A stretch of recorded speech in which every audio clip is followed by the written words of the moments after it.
Dobar dan, dost na hitrco. Danes se bo vse skupaj vrtel okrog BMW-ja. Vidiš, zadnji za mano je nova, 4. generacija BMW X5, ki je veliko več kot samo to, ker bo vplivala na vse X-e, ki pridejo. Še eno stvar sem zelo opazil. Pokažem. Poglej tele gume. Raznolike podlage nas bojo srečale. Pa še ena stvar.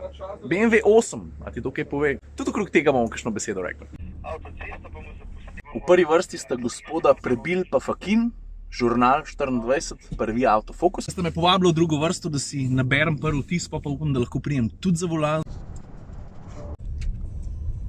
Te prvi pit stop, kako primerno ali pa ne, vzam kakor češ, motocross proga. Zdaj vemo, kam pes taco moli, najprej blat, pa še malo ceste. Pa dobro, če so nas zdaj že pripeljali na poligon, moram nujno omeniti eno stvar. Veš, če si ti umisliš X5, lahko dokupiš tudi off-road paket. Ne pomeni take off-road gume, ampak kup drugih stvari, tudi prilagojeno elektronko in sicer off-road program, s katerim si ti lahko prilagajaš različnim podlagam. Mislim, da so kva že sand, rocks, snow, pa še ena, še gravel. Mislim, makadam. No, pa da dobiš sam prilagojene elektronke, dobiš tudi tiste nujne stvari, ki jih avti, če se bojo srečevali z resnejšim terenom, res nucajo, recimo dodatna zaščita za motor. Super, da sem pa te prave zbral za na blat, a? Tele z rožcem. Ška, so rekli, kdo gre prvi na poligon iz modre grupe. Jaz sem modra grupa, vidiš, tukaj modra pikca, sem se zagrebil. Tako da tle imamo zdaj pač klasičen X-Drive, vse sisteme imamo vključen, vključila bova še Hill Descent Control, tako da se prehitro ne spuščamo, da ne nasedajo z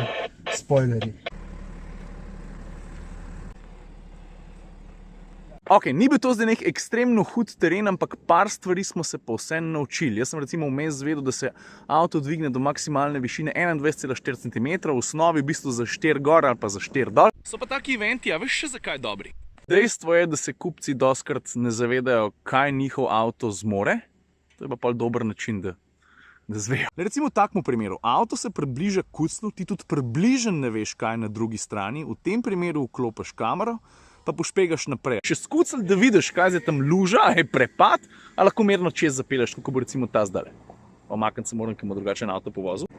Lega, če boš kupil X5, boš lahko dokupil tudi zaporo zadnjega diferencijala. To ti verjetno ne bo toliko prav prišlo pri taki vožnji, to spravi po blatu, pa tako naprej, ampak bolj pri športni, tako da to je opcija. Zdaj gremo pa eno drugo stvar pogledati, ki jo pa jaz do zdaj nisem poznal. Je novost pri BMW-ju, pa tudi to ne bom jaz razložil, ampak je bo spet ta gospod. Avto bo sam lahko pelje 50 metrov vzratno, se pravi zadnjih 50 metrov, ki ste jih naredili. Če pripeljete eno ozko ulico, pa je slepa ulica ali karkoli, pa se morate vračati, vas potem sistem sam pelje, vi morate seveda regulirati plin pa zavoro, ker miljenje vozila je pa avtomatizirano. To se pravi, če ful poenostavim, avto si zapomne zadnjih 50 metrov. In če nekje zabluziš, če se ti nekaj zgodi, pa moraš rikvrc nazaj, si avto zapomne pot in v bistvu ti dodajaš plin, pa zavoro, logično, ampak manevrira pa on, tako da je vse skupaj dosti lažje, zdaj pa pojmo to končno že sprobati. Tale 50-metrska proga od celih količkov tukaj, pa potem vse tjale naprej. Veš, v tem trenutku se avto uči. Nov korigira čist posledi, ki smo se mi pelali. Tudi prej smo šli zelo blizu tega stosca, ko smo šli naprej. Aja. Ja, nič nisem še povedal o drugih stvareh. Sicer pričakujem, da bom avto dobil na test, bom takrat bolj obširen, ampak pejmo na hitro čez kabino, čez notranjost. Tako kot ponovadi rad pokažem, tole je voznikov pogled. To se pravi BMW-ov debel, mesnat volan, ki lepo sede v roko, ampak ni po okusu vsadzga.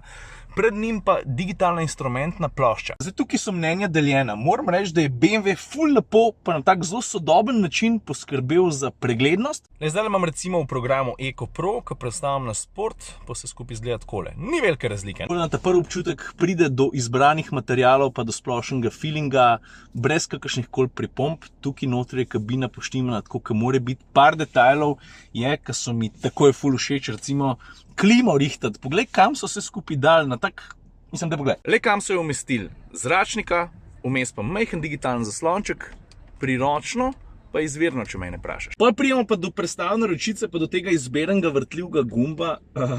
To je doplačilo, gre za kristal. Ti se pa sam odloč, a ti je taka zadeva všeč, a ti je malo kičasta, a ti je fina, a ti liči na prestiž. Jaz ne bi tega zbral, moram priznati.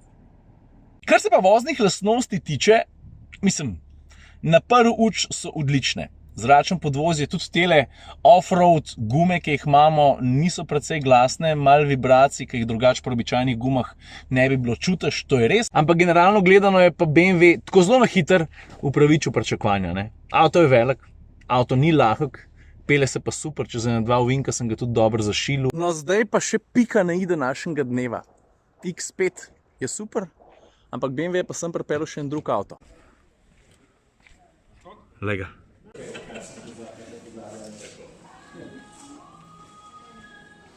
No, končno, serijski avto, ne tisti showcar, ki smo ga najprej videli na salonu, pa smo bili pozrajcani še nekaj časa. No, zdaj pa ti meni povej, koliko otrok 80-ih pa ti poznaš, ki niso bili počeni, ali smo pa še zdaj na BMW-jevo 8-ko. Še danes še najdeš lepo ohranjen primer, ki sam stoj pa glej, stari. Je mu takrat BMW kar muda, ne? Pa je treba priznati, da je tista osmica, originalna, izvirna, bolj odstopala od BMW-jeve takrat aktualne palete, kot ta od današnje. No in če te zanima kabina tega kupeja, poglej, zelo prečiščena, športna, pa tudi malo elegantna. Ampak drugače pa instrumente že kar malo poznamo, ne? Recimo iz novega X5, tukaj govorimo o merilnikih, pa tudi o tejle prestavni ročici, v tem primeru je to tista iz kristala. Pa verjetno ne rabim poudarjati, da je to tehnološko v tem trenutku eden najbolj, če ne že kar najbolj napreden BMW, pravzaprav si vso tehnologijo, tehniko in zadeve, ki jih uspe ponuditi, deli z X5. Kar se pa videza tiče, lej, vse veš, vsake oči ima svojega malarja, jaz sem zelo vesel, da je BMW spet uspel ustvariti enega čistokrvnega kupeja. Pa mogoče na hitro so samo dveh motorjih, ki boste pri nas najprej na voljo, to se pravi 840 dizel, koliko je to 320 konjev, 650 navora, cena pa tam od 13, če bi bil 13, od 113 500 naprej, pa bo pa še M850i, tisto mislim, da bo ne 150 naprej, konjev pa koliko že, 8-valnik, zmeri pozabim, mislim, da ne 530, 750 navora. V obeh primerih dizel ali benciner bo šlo za izjemno zmogljiv avto, predvsem pa ostaja tisto vprašanje odprt, ne? Kako se bo zares pelil. 1, 2. Ful lepo. Daj pogled to.